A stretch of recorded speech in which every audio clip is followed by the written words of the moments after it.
All right. Hey, ladies and gentlemen, my name is Oren, and I am back with another vlog review. And this is a special review because I rarely watch NXT. It goes on and off, I do watch it for, Trick Williams and Roxanne Perez and a few certain others. But I decided to take a look at, the one that passed because it was a very special NXT. It was the NXT with the Great American Bash, and it was actually based off a WCW pay-per-view, and they put it for NXT, so it's pretty fun. This is pretty cool. So I decided to check it out, see, and apparently there were three titles on the line. It was the NXT Championship, the Tag Team titles, and the North American Women's Championship, which was pretty cool. So we're going to start off, with what was my favorite moments, and you let me know in the comments what's your favorite moments for NXT if you saw it. So the first one I wanted to do was to talk about was the kickoff match, and it was Trick Williams against Pete Dunne, and that match was really good. Very technical stuff. They have different styles, so you can tell. I loved there were moments where Trick, he's like super tall, and Pete Dunne is like he's kind of like a cruiserweight bruiser kind of wrestler, and Trick tries to throw him over, and then he just grabs him like a spider monkey. Dunne grabs Trick, so it was pretty crazy shit. I'm actually surprised though that the outcome of the match where Trick lost. So maybe this is part of a storyline. I'm not sure.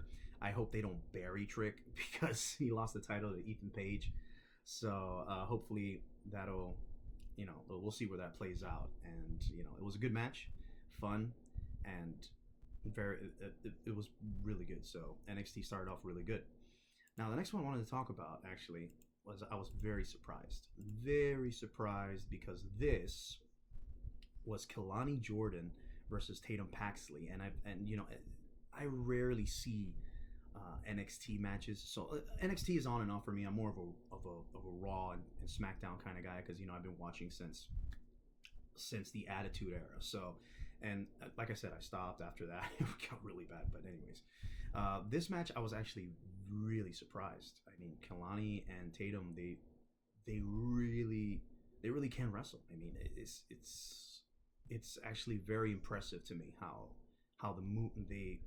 they're able to time the moves, and it's totally different from like the Trish Stratus days or from the Diva era, you know what I mean? And it was a great match. I mean, the North American Championship, aside from that, the title looked really cool, but they gave it their all, and I'm glad Kelani won because Kelani deserves that title. She was really good. She did a frog splash, and it was great. So now the next one I wanted to talk about, which is one of my favorite characters, I think he is awesome, is Joe Hendry, bro. I love this man. His gimmick is so over the top that it is so funny and ridiculous, especially when the theme song comes out. You goes, say his name and he appears, I believe in Joe Hendry. And he turns around with that stupid smile. I mean, it's just great all around, man. This man has potential to be world heavyweight champion or WWE championship, material. And I saw the match between him and somebody else named Coffee. I don't know his first name, but I've seen him before. I actually like him. I like his tough man, heel persona. But they had that little match, and that match was a fun match. It was not as technical as Kelani and Tatum or Trick and Dunne, but it was a fun match to watch because you're just watching Joe Hendry. I mean, Joe Hendry is the spectacle that you're watching, and he can show up anywhere. Apparently he has a contract where he can show up at either TNA or WWE. I don't know about AEW or any other independent wrestling promotions, but he can show up wherever, basically. And this was a good match. It was fun. It was good to see Joe Hendry, especially close to the end, where if you see the that part right there, where he basically got the chair and he threw it to them, and then he pretended like he was hurt. They pulled like an Eddie Guerrero moment. It was really fun. So, and of course, Joe Hendry run.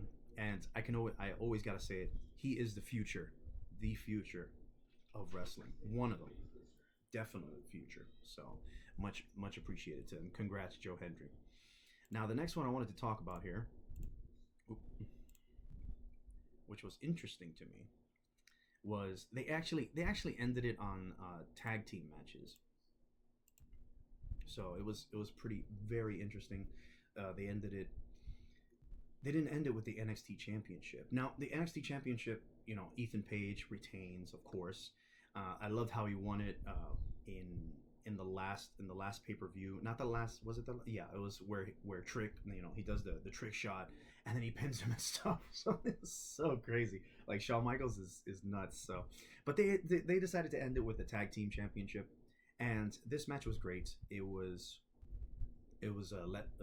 Wesley and this other dude. Like I said, I watch it on and off, so I think I'm gonna start watching it continuously from now on. But it was a fun match. It was great.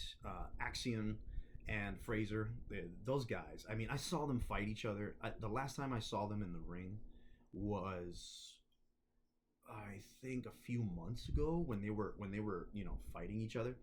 So that was a great match. It was like a cruiserweight match. So, but here I guess that nowadays it doesn't matter if you're light heavyweight or cruiserweight heavyweight. Anybody can fight for the title. So that's pretty cool. But the tag team matches, this tag team match was a lot of fun. Um, so many maneuvers. Oh my god, dude! Like so many kicks. I mean, it was hard knocks and cheap pops. It was like balls to the walls, and of course, Axion and Fraser they retained, and I wrote on Twitter that it was a good match. It was a fun match, but what was interesting was the end of it. It was brutal, man. Wesley decided, he snapped and he betrayed his teammates. As you can see, like, yeah, they were helping him up, and then right there, they sweet chin music the guy, and then he threw the other guy against the stairs. Sorry, the stairs, and he was fed up with losing because I remember he was also in that match where Ethan Page won the title, where he was. I think Wesley was the no. I'm not sure if it was Wesley. No, it was something else. It was for the North American. My bad. Sorry, I don't know. If you can help me help me out here, comment in the sections if you want to let me know so you can hit me with some knowledge about that. But this match was really good, and then the betrayal was great.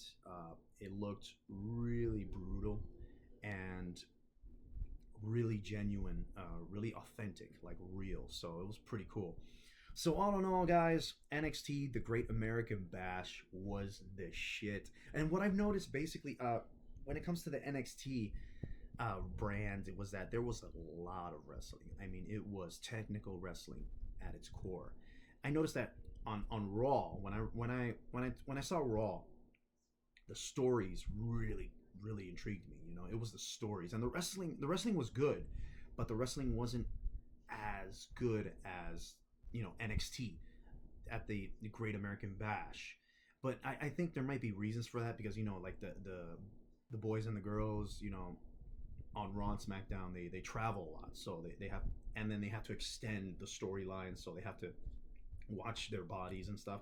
I'm not sure, but NXT Great American Bash, wrestling wise, it won out Raw in my opinion. I mean, the wrestling was great. The storylines, I didn't really pay attention. I mean, it was they were having a barbecue or some shit like that. I don't know, but all in all, aside from the storylines, the wrestling was great. The matches were great. And if you guys want to check out NXT, by all means, I highly recommend you check it out. I'm going to check it out next week, and I'm going to tell you, what I thought about it, my thoughts. And if you have any thoughts or any opinions about it, you can leave them in the comments or follow me and check me out. All right, if you're looking for a more intimate review or vlog or whatever it is. So, you guys take care. Much love. Peace.